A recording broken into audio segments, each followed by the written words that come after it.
시장으로 가보도록 하죠. 오늘 시장에 줄거리가 될 만한 그 소식들 정리를 해보는 시간입니다. 현대증권 안산지점 이용준 주임입니다. 주인이 안녕하세요. 네, 안녕하십니까. 네, 오늘 영향을 미칠 만한 뉴스 어떤 것들이 있습니까? 네, 최근에 선진국의 통화 약세가 이어지고 이머징 국가의 통화 강세가 이어지고 있습니다. 이러한 모습은 통화 간의 괴리율이 좁아지는 과정이라고 보시면 될 것 같습니다.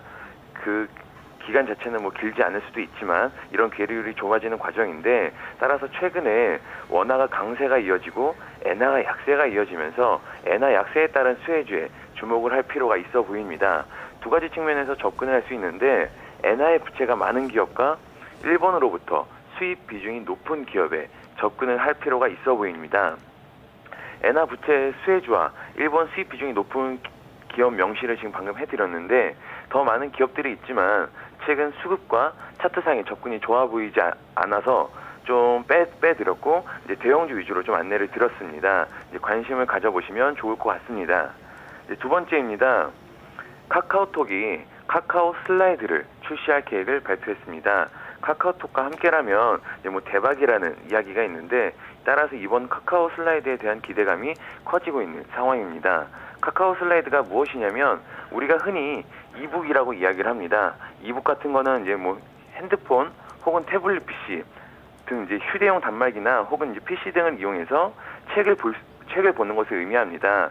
이북이 출시가 된 지는 꽤 시간이 지났는데 아직 활성화가 되지 못한 발전 초기 과정이라고 보면 될 것 같습니다. 하지만 교육용 콘텐츠의 무궁무진한 발전 가능성과 편리성과 간편성의 비중이 점차 높아지면서 휴대 단말기를 통한 콘텐츠 활용도가 높아지고 있는 상황이기 때문에 카카오 슬라이드뿐만 아니라 이북 시장의 성장도 기대를 해볼 법합니다.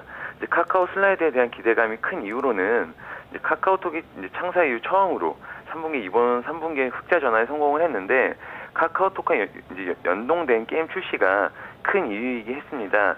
따라서 이번 카카오 슬라이드를 통해서 카카오톡의 공격적인 마케팅과 이북 시장의 점유율을 높인다라는 계획이 있기 때문에 카카오톡의 흑자 행진을 또 이어갈 것으로 보이면서 카카오 슬라이드에 관련된 종목들을 좀 보면 좋을 것 같습니다. 그 카카오 슬라이드 수혜주를 좀 살펴보면, 이북 수혜주,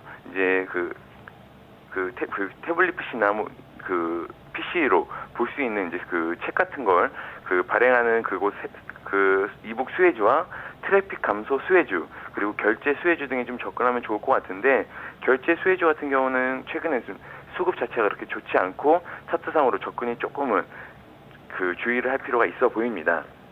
이제 마지막 세 번째입니다. 하이마트가 해외 시장 진출에 박차를 가하고 있습니다. 그동안 경영권 불화로 주가는 약세를 면치 못했는데, 롯데에게 인수가 되면서 주가는 이전 수준으로 빠르게 회복하고 있는 모습입니다. 특히 하이마트 같은 경우가 경영권 불화 이야기가 나오기 전부터 해외 진출을 준비를 했었는데, 경영권 불화가 심해지면서 해외 진출을 그동안 하지 못했던 상황이었습니다. 하지만 롯데에게 인수가 되고 해외 진출을 본격적으로 준비하고 있기 때문에, 이번에 또 롯데 같은 경우는 이미 인도네시아랑 베트남에 롯데마트가 진출해 있는 상황이기 때문에 해외 현지 네트워크가 확실하게 확보되어 있고, 하이마트가 따라서 자리매김을 하고 성공 가능성이 많이 클 것으로 보입니다. 또한 최근에 기간의 수급 개선과 차트상으로 우상향을 지키면서 횡보하고 있는 모습도 긍정적으로 볼 수 있기 때문에 하이마트도 좀 관심을 가지시면 좋을 것 같습니다. 네, 알겠습니다. 말씀 잘 들었습니다. 네, 감사합니다. 네, 원화 강세 수혜주 그리고 이북 관련된 종목군들 하이마트까지 살펴보시길 바랍니다. 현장 포커스였습니다.